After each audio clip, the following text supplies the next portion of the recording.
What is up, you guys? Me and Lucifer are back at the Motivation Station.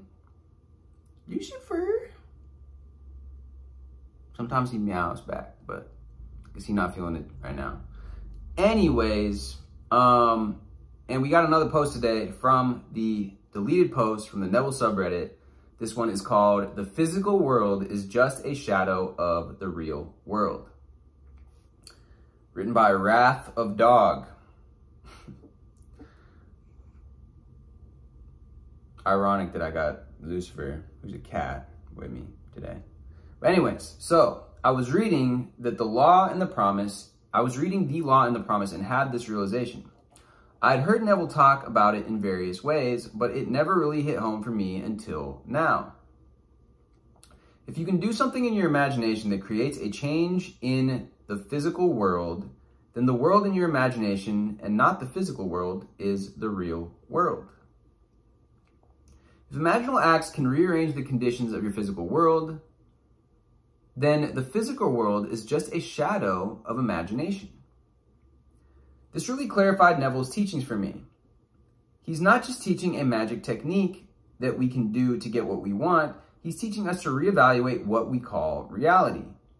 The physical world is a shadow of a faraway wall. Imagination is what is casting the shadow. And you can change the shadow by changing what you're imagining and feeling to be real.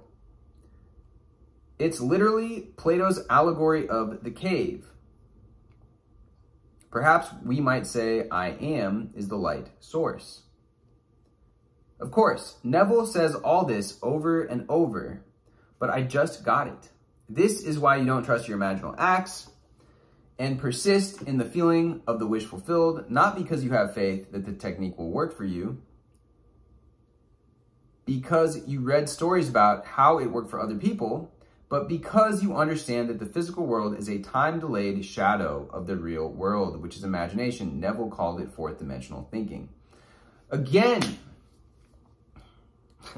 this is why I love Transurfing and Vadim Zeland's teachings, because this is exactly what he says.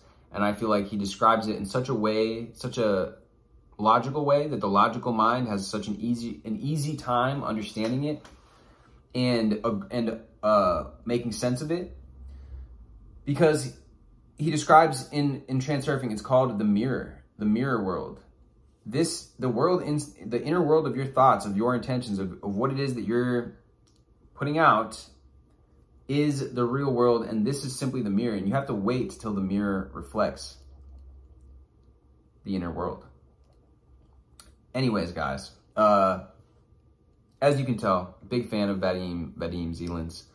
Yes, the book is long. Could it be shorter? Probably, but that's why it's nice to be able to reference the points and make sense of them in a clear and concise manner, which I will try to do for you guys here on the channel once I'm done with these Neville posts. I know everybody really likes Neville. Neville has been really popular lately. So we're going to continue on track with this. Anyways, leave me a comment, drop me a like, hit the subscribe if you found this helpful, and I will see you guys very, very soon.